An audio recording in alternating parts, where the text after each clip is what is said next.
Hello mga ka-farmers, good morning. Share ko lang sa inyo itong ginagawang daan dito sa atin. So sa final stages na sila. Ginagawa na lang yung daanan ng tubig dyan, yung imburnal. Para sa ganun ay hindi masira yung daan kapag umulan. Medyo malakas din kasi yung tubig dyan sa parte na yan. So that is a flagship program of our governor. So yan po ay binadgetan ng provincial government of Nueva Vizcaya under the leadership of Attorney Jose Jing Gambito.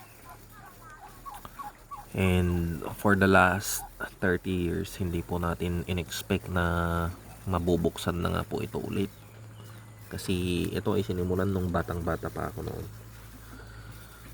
Binuksan ni former mayor ng aming bayan ng Quezon, si Mayor Segundino Supnet. Siya yung nag-start yan noon. So ayan, umakyat ulit yung mixer. Medyo may ano pa dyan, meron pa silang nilalagyan ng semento para sa ganun ay makumpleto na. Yung connection na lang ang kulang. Baka within the week matatapos na nila yan. So malaking tulong yung mga ganitong project sa mga farmers na kagaya natin kasi mas mabilis tayo makapaglabas ng ating produkto. Mas makakamura tayo sa hauling kasi instead na mag-hire pa tayo ng mga tora-tora mga 4x4 na mga kargador diretso na yung ating mga kulong-kulong dito sa taas. Pwede na rin na idiretso yung thresher dito sa sa taas, lalong-lalo na sa ating mga mais. Hindi na natin kailangang mag-hire ng mga kargador. So malilesen yung ating production expenses. And then kung mapapansin nyo, may mga po dito, mga hose. Ang mga ito ay galing din po sa provincial government of Nueva Vizcaya. Ito po yung mga ginagamit ng mga construction workers dyan, and then yung ibang farmers nakikigamit din po sila. And then yung mga dumadaan na ibang farmers din, dyan sila nag-iigib. So malaking tulong din po ito sa ating mga farmers.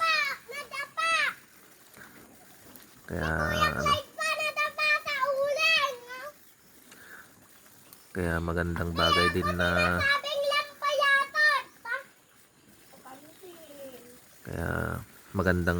po na na binibigyan ng importansya ng provincial government yung ating mga farmers.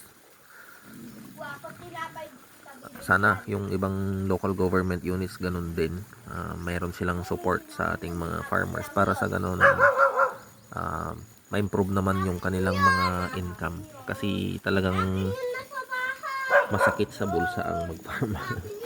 Lalong-lalo na kapag ganito yung ating area, medyo mabundok siya. Yung transportation, yung hauling, medyo magastos. Pero yung iba dito sa mga host pala, mga ka-farmers, ay personal nating binili. Bumili ako ng 4 na rolyo dati. And then nagbigay yung provincial government ng 5. Kaya umabot dito. Kasi medyo malayo rin ito. Pinanggaling ito. Galing pa dyan sa bundok dyan. Malayo siya. Kaya, ayun. Hindi naman natin pwedeng iasa lahat sa gobyerno yung mga kailangan.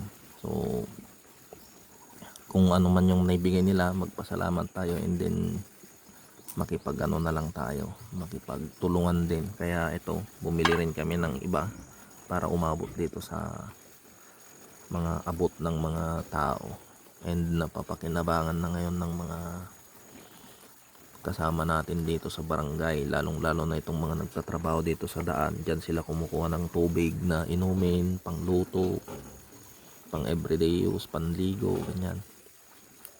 So naiinom po yan.